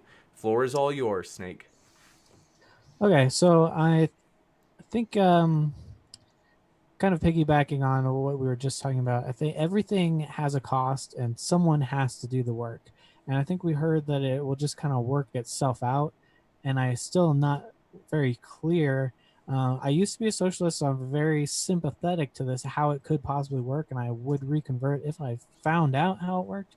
But it seems like socialism is just wants more resources produced that are currently being produced with more distribution and more wide distribution, but while freeing up more people from work. So we're having more production with less work going on, and I don't see how the math works out that way. And I do actually still think that we need to move towards more ethical systems of employment, especially more local and community-driven types of employments and banking. You can choose your bank. I have a local bank. I divested from some of the Wells Fargo and those assholes. Oh yeah, they're monsters. Yeah, and I think there is some choice in that. I think that's one of the beautiful things about capitalism. It's the right wingers. Some of the people I typically talk to are going to not like this, but it's evolution. It's the market is an evolving system, and better systems will win out. They'll outcompete the other ones, and they'll increase in number. And the more they win, the more they'll win. And I think what we were just talking about, banks will eventually start preferring these safer and more obvious options. And I also want to conclude, I guess, saying a lot of these things are just not inherent problems of capitalism, but inherent problems of just living and needing to consume resources. It has to come from somewhere. Workers have to do the work. Someone has to do it. And I don't think murdering competitors is something that's unique to capitalism. In fact, I think if the values of capitalism are upheld, stealing someone's private property is very anti-capitalist. That's theft of private property. And I think we've seen through history that murder and destruction of competing interests is actually a far increased pattern under the socialism that we've seen in history. It always happens. So what's the actual solution? Even in capitalism, homeless individuals do get fed. Actual death by starvation is very rare, even though, hunger is a very human problem. But again, under socialist economies that we've actually seen in motion, hunger is one of the hallmarks of these systems. For example, we know of all of the mass starvations in Russia. China tried this. They actually had to privatize their farms because people were starving. They couldn't produce enough food and now are under these privatized systems. So I don't think abolishing private property will all of a sudden solve these problems and produce more food or redistribute food or resources where it needs to go.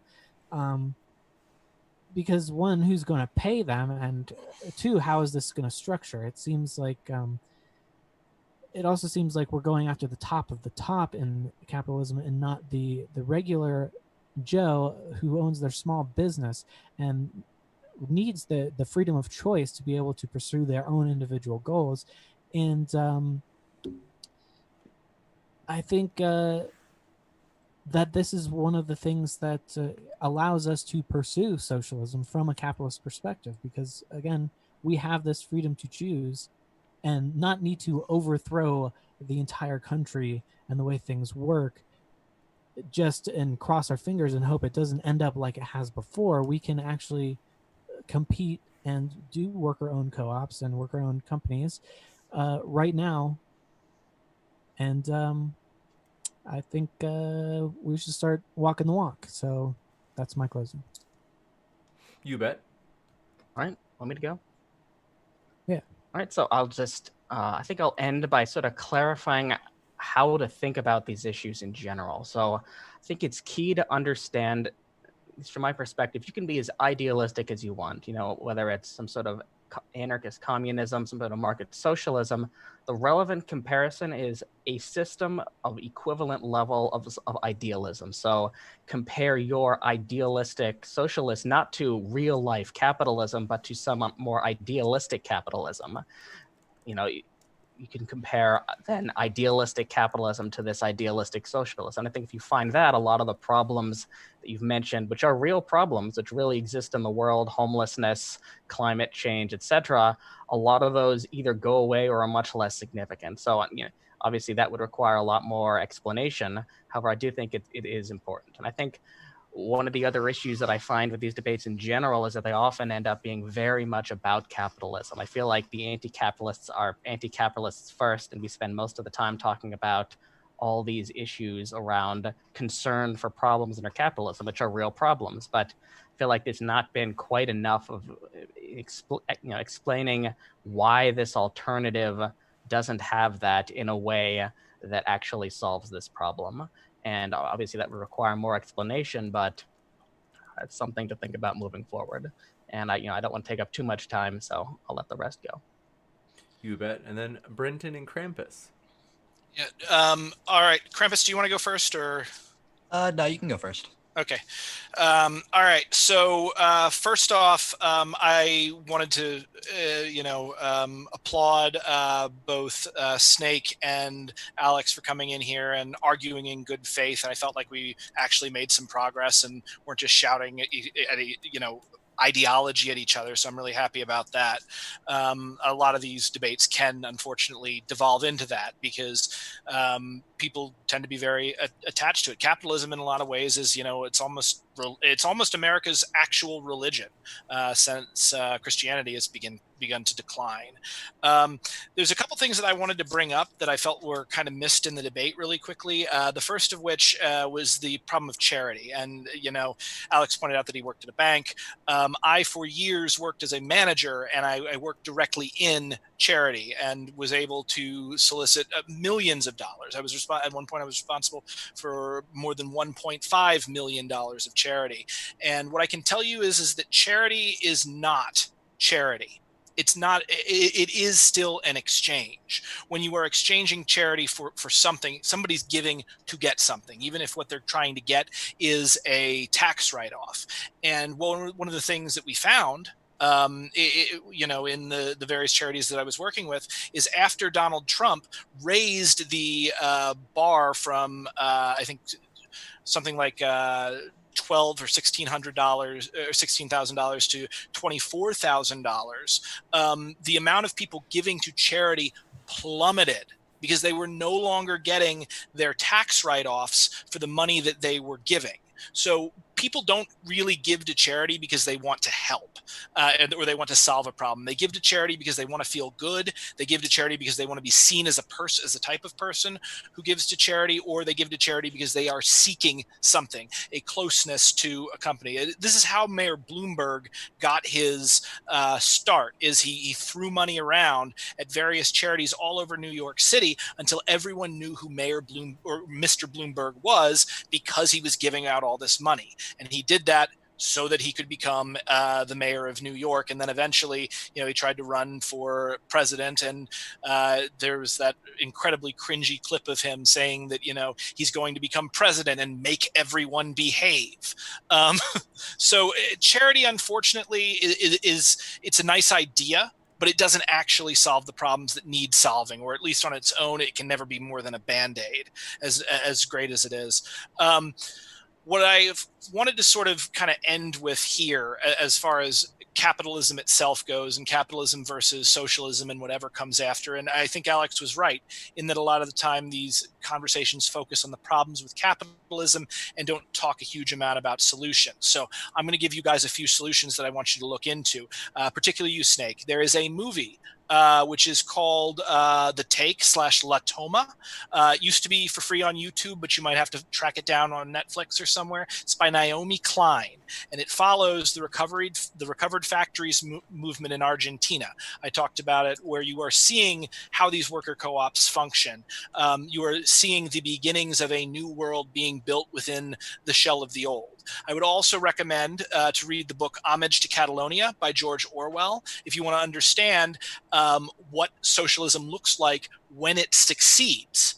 And also, if you want to understand, how socialist policing might work or how an anarchist community might work, read Homage to Catalonia. The thing is that we've heard that socialism has failed everywhere that it's been tried. And this is a propaganda line, and it's a propaganda line that just misses, it's based on a misunderstanding or a lack of understanding of history. China, for instance, was brought up that China had issues with its food sources. The problem that China had early on, what people point to, like with the starvation after collectivization, was not due to collectivization or the lack of private property. What it was due to was a scientist by the name of Lysenko, who worked for the Soviet Union and falsified his data because he believed in Lamarckian evolution as opposed to Darwinism. And so he went, and the things that he was saying were very convenient for those in power in the Soviet Union, and they shot him to the top of the thing. Well, as it turned out, his ideas on how to make these crops grow better than they'd ever been were just bad ideas, like planting plants too deep in the ground, or planting plants too close together, or subjecting them to too much cold. But as a state secret, because the Soviet Union did not want to be embarrassed, they lied, and they said he did it. And the Chinese heard that and believed him. And then they went and put into place the system, and it didn't work. But that is not a failure of socialism. If anything, it's a failure of propaganda, and it can be dropped almost directly at the feet of one man who was put into a position he should not be put into. So again, it seems like every time capitalism fails, people find some other reason to talk about it failing. The British East India Company can starve the Indian subcontinent to death for years. They can have the bodies piling up. It can do the same thing to Ireland. It can do the same thing it can start the opium wars in China before finally getting smashed against the mountains of Afghanistan, because Afghanistan is where empires go to die. And no one says, oh, well, that's capitalism. They'll say, well, that was the British East India Company. They'll, at the same time, if a socialist system had done something like that, everybody would drop it at the feet of socialism, because we live in a capitalist society, and it is in our government and industry's best interest that we get horror stories about how everyone else lives. And some of those horror stories are true. Some of them are complete fabrications, and some of them are exaggerations. But I think it's very important that we think critically about what capitalism is. If we think critically about Leopold II's Congo Free State. We can add on some extra time if you'd like to talk as well, Krampus. Yeah, I'm sorry, Krampus. No, yeah, actually, I'd like to give Brenton some of my time. Well, I think I took all of your time there by accident. We can jump into the Q&A, and we do want to again say thanks to our speakers, as this has been an enjoyable Friday night. There's nowhere else I'd rather be. So we will jump into it, and thank you guys. Thank you as well for the questions out there. First, appreciate your question from Matthew Steele, who asked, to everyone, since a completely socialistic or capitalistic system is unrealistic in America today, how should current economic systems be better balanced for the greater good? I suppose we can go from left to right. Maybe if each person has maybe about a minute, starting with Alex, and then Snake, Brenton, and Krampus. Sure, I'd say that's something that's really has to be done on an issue-by-issue basis. Even issues of privatization aren't necessarily clear-cut, and that I think there's a famous quote by Milton Friedman. He said, how should you fix a country? Privatize, privatize, privatize. Later, there were issues when there was privatization occurred, but because there was so much government corruption, it didn't really help, because they just sort of gave it to their cronies instead. And now he sort of amended that to say, my rules would be privatize, privatize, privatize, provided there's rule of law. So the point is that I'd have to go really on an issue-by-issue basis. I think it's not accurate to just try to paint with some broad brush and say, this is exactly what needs to be done. It'd have to go, this issue or that issue. Gotcha. Thanks so much, Snake. Yeah, I think basically my take on it is kind of almost shifting the culture just towards more people respecting property and ownership, but more almost on a focus on avoiding aggressive behavior. So if we have a culture that hates aggression as much as we hate, I don't know, say if we're brought up to hate socialism, if we're brought up to hate aggression, then we're going to start recognizing some of these predatory patterns of that perhaps government and banking allows, like when we bail out the banks when they fail, things like that are inherently anti-capitalist. So I think I'm leaning more towards things like thinking taxation is theft will help us move the culture more towards those kind of things. Gotcha. Thank you. And Brenton?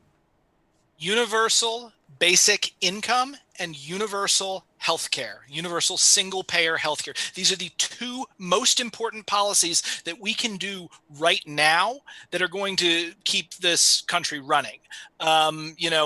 We talked about a lot of like big pie in the sky things and getting rid of currency and eliminating the state. What's really important right now is that people, one, are able to get the care that they need when they need it without being swallowed by debt and burdened by it for the rest of their lives and forced to declare bankruptcy.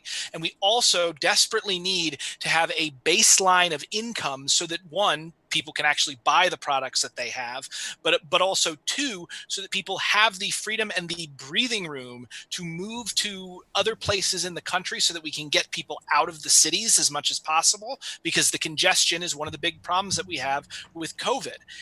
With fewer people commuting to work in cars and fewer people having long commutes and fewer people being forced to live in smaller and smaller areas, you will see a huge boom in middle America, where people who want to live on their UBI can go and live on their UBI and work on their own projects, and they know that if they get sick, they won't die and that they'll be taken care of.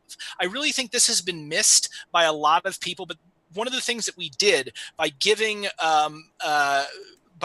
employers the ability to basically dictate people's health insurance and people's ability to access care is what we've done is we've squeezed out like all of the small competitors, and it's a huge boon to corporate America because they can pay less. Sorry. Gotcha, thank you. And then Krampus? Yeah, just normalize worker co-ops, push for UBI and universal basic healthcare, and I just wanted to add universal housing to that too. You got it. We got the houses to do it. Yeah. Thank you. And Michael Dresden, regular troll, says, Brenton is nice. I bet he gets along well with his wife's boyfriend. Very nice. It never gets old. They love to call you a you know what's really funny about this is like I'm polyamorous, so if my wife wanted a boyfriend, I'd be fine with that, but she doesn't. So like the thing is that I have a better, more committed relationship than that guy, because I'd be cool with it, but like she just loves me and only wants me. Whereas you are sitting there, if you happen to have a girlfriend, and you're insisting you must love me. It's so messed up. I could have sworn they sent this one to you. I don't know if it was you or if it was someone else, but I've heard this one before. And then next up, Raven Zero, thanks for your question and comment, said, I came from a country forced into socialism. You guys have no damn clue how bad it is. When I see you guys trying for that, it makes me sick. What country? Well, I'd actually like to take this one. So I think this actually relates to the last point I made about trying to compare, ideal versus real. So I think that I don't think these gentlemen actually want to have a totalitarian socialist state, which, takes over all of Eastern Europe and it creates an Iron Curtain and does all these negative things. I'm willing to take them at their word that they're talking about some more idealistic system. I don't need to, tar and feather them with, the mountains of bodies under, nominally socialist policies. So I think you can sort of advance the debate by getting past that. All I'd ask is that if we're going to do that, if we're going to take that step and not, try and pin those bodies on you, that maybe you could have a more valid comparison. Compare your idealistic socialism to some more idealistic capitalism, and then we can have a more productive discussion. Gotcha. And thanks for your other super chat. Michael Dresden strikes again. He says, Brenton, calm down. You had a soy overdose. I don't use soy. Soy, unfortunately, is actually really bad for you. I will do almond milk if I need to. But honestly, what's really interesting is what I tend to do for like muscle growth. There's a really great mix like almond or cashew milk, and there is a great what's the name of it? It's basically like pea protein along with pumpkin seeds and all this stuff. It's way better than whey. And I'm lactose intolerant, so like I can build muscle faster. It has a better amino acid thing, and it like when I'm actually doing karate, like I can feel the difference. Huh, that's cool. And also, thank you for your question from Dave Gar, who says, for the capitalists, what is your worst personal experience with socialism? For socialists, well, I suppose we'll do one at a time. So let's start with that. Mm-hmm. For our capitalist friends, what was your worst personal experience with socialism? I'm not really sure what he would mean by socialism. Do you mean the government doing something? That's not really socialism. I mean, I haven't had experiences with worker co-ops all that much. I mean, I haven't really had that many bad experiences. I mean, if we're going to talk about socialism as this sort of idealized alternative system, I can't really claim to have negative experiences with it. So I can't really try to pin anything on it. Gotcha. Yeah, and personally, I'm just a little embarrassed I used to be a socialist. No offense. Gotcha. And thank you for your... Oh, wait. So they had another question. We need to finish that, though. This is... Oh, sorry. I didn't mean to cut you off, Snake. No, not Snake. You asked the capitalists. Aren't the socialists supposed to say our bad experience with capitalism? Gotcha. They said, be brief. They said, be brief. This is only a $5 super chat. They said, what is your worst personal experience with capitalism? My worst personal experience with capitalism is I was working so I was working in a company that had me working as a professional full-time artist, and they had me working 80 hours a week for what they assured me was a salary that was just below minimum wage. And they told me that I had to turn in all of my tips, because if we don't get your tips, you can't, we couldn't pay you your salary. And like, I was working so late that like I no overtime because they split it into two companies. I was like naive at that time, and like my parents would try to send me care packages, and they couldn't get the care packages to me because I would either be asleep or gone whenever the mail arrived. And I watched like the person who ran the company abuse women who worked under him, and like there was a very strong like cult-like thing. It was a bunch of people being I guess exploited for our labor because we all just really wanted to be artists and were willing to do whatever we could to make that happen. Gotcha. It wasn't a 100% bad thing, but yeah, that was my worst experience. That is gruesome. And Krampus, open to you. Yeah, I'd just say that probably watching loved ones die of preventable diseases just because they couldn't afford medicine or treatment that would have been free or much, much less costly in other countries. Gotcha. And thank you very much, both of you, all four of you, in fact, for answering that one. Next, appreciate your question from Rodney Thalberg, who said, Snake, I love those sunglasses. Where can I get them? Amazon.com. Nice.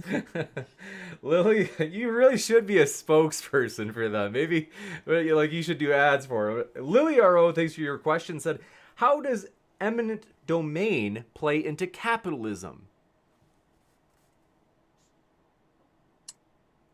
Alex, do you want to take that one? Yeah, I'd say eminent domain is sort of anti-capitalist, and not in the Brenton or Krampus sense, but in the sense that it entails the government violating property rights in order for some perceived benefit. Now, in some cases, that could be valuable. Perhaps there is some genuine public works project that just really needs to be done and the costs really outweigh the benefits. However, I would say that just allowing them to have that power provides a lot more leeway to allow more subsidies to connected individuals. Gotcha. Yeah, eminent domain forms the basis of capitalism because, the Enclosure Acts used a primitive form of eminent domain to steal commonly held land and hand it over to individual capitalists for public good, supposedly. Gotcha. And thank you for your question from John Smith. If he you remember that name, Snake? I don't think so. Oh, you partnered with him a long time ago. So John Smith. He says, question, do workers choose who to work for? Hence, workers have autonomy. They have many employers to choose or can go in business for themselves? This is like choice, like when your grandmother sends you out to pick your own switch. And yes, some can go into business for themselves if they either have been born into wealth or have pleased a capitalist enough to get enough money to get out, just like there were slaves that could please their masters and get their way out of slavery in the antebellum South. There was something like 30,000 free blacks in the antebellum South. Does that justify slavery? No, it doesn't. Choosing your employer does not justify the exploitative capitalist relationship. Gotcha. And thanks for your super chat from. What? Oh wait, let's see. Was that for me or?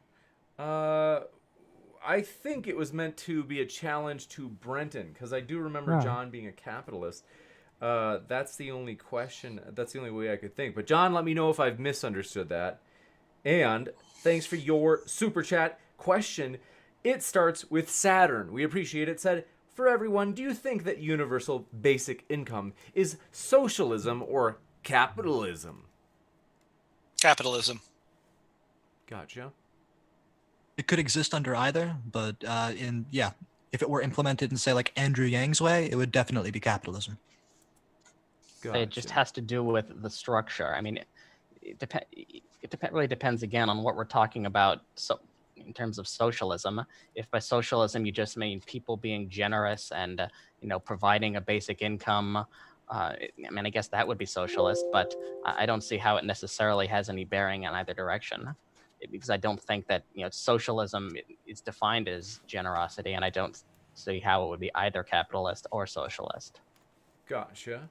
And thank you for your question from Redface Gaming, who said, thank you, James. Appreciate it. The pleasure is all mine. It's always fun to be here. So with that, I think we may have one question I remember from the original stream. Thanks for your patience, folks. Kill the Doggy 1 asks, for the capitalists, what percentage of employers in the United States are paying their employees a fair amount of money for their contributions in their consensual transactions? Almost none. So this goes back to the capitalist, Brent? Oh, it was for the capitalists? Yes. Well, first I'd like to thank Brent for switching to the capitalist side, just so that he could appropriate our question, steal our private property. Anyway, I'm sneaky. Yeah. He puts on his top hat when we're not looking. Get his monocle out there from under the desk. Yeah, so I'd say that what goes into wages is fundamentally determined by market forces. And I guess it depends on what you mean by fair. And then I guess there's always some room for every interaction to be more fair in some sort of perfect world. However, I'd say fundamentally, these wages are in general determined by market forces. Now, of course, there are many distortions. There are many other problems, both caused by government, caused by ignorance, caused by all kinds of other things. However, I'd say that fairness is a bit of a red herring. Gotcha. Thank you. And with that, we got one more question I think I remember in this list. Brian Stevens has a Patreon comment. We appreciate your support. We do have a Patreon, folks, that's linked in the description in case you want to help support the channel. We've got big aspirations. We are starting to, you can probably tell, recently we have more political debates. We are starting to move into more of a political direction to where at least a third of our content or debates will be political. And one of the ways that we kind of try to help kind of facilitate that is we are trying to reach out to bigger name people. And so we're excited for that. We may get eventually down the road. There may be a Brenton versus Jesse Lee Peterson debate. So that could be interesting.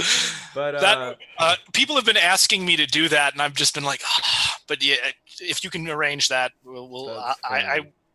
I'll consider it. It's possible. And let's see. Okay, so Brian Stevens, thanks for your question, though, said, I suggest I'm trying to remember how this ties back, because there's two things I'm interpreting that it could be. Said, I suggest we use a bottle cap system. And I'm trying to think of... Fallout. With that, want to say thanks so much for hanging out with us tonight, folks. It's always a pleasure. I have linked the speakers who have links in the description so you can hear more where that came from. And want to say we just really appreciate you folks. We will be back Sunday night as Kay Fellows. She'll be back debating Ray on the topic of, it's a very controversial topic, so keep an eye out on the channel and you'll see. Juicy. And with that, we'll just say thank you so much, everybody. We hope you have a happy 4th if you celebrate the 4th. And thanks to our guests one last time, Alex, Snake, Brenton, and Krampus for being with us tonight. Thanks for having us. Thank you for having us. Glad to be here. This was a blast. Undoubtedly. And with that, we will switch it over and say good night. Thanks, everybody, and keep sifting out the reasonable from the unreasonable.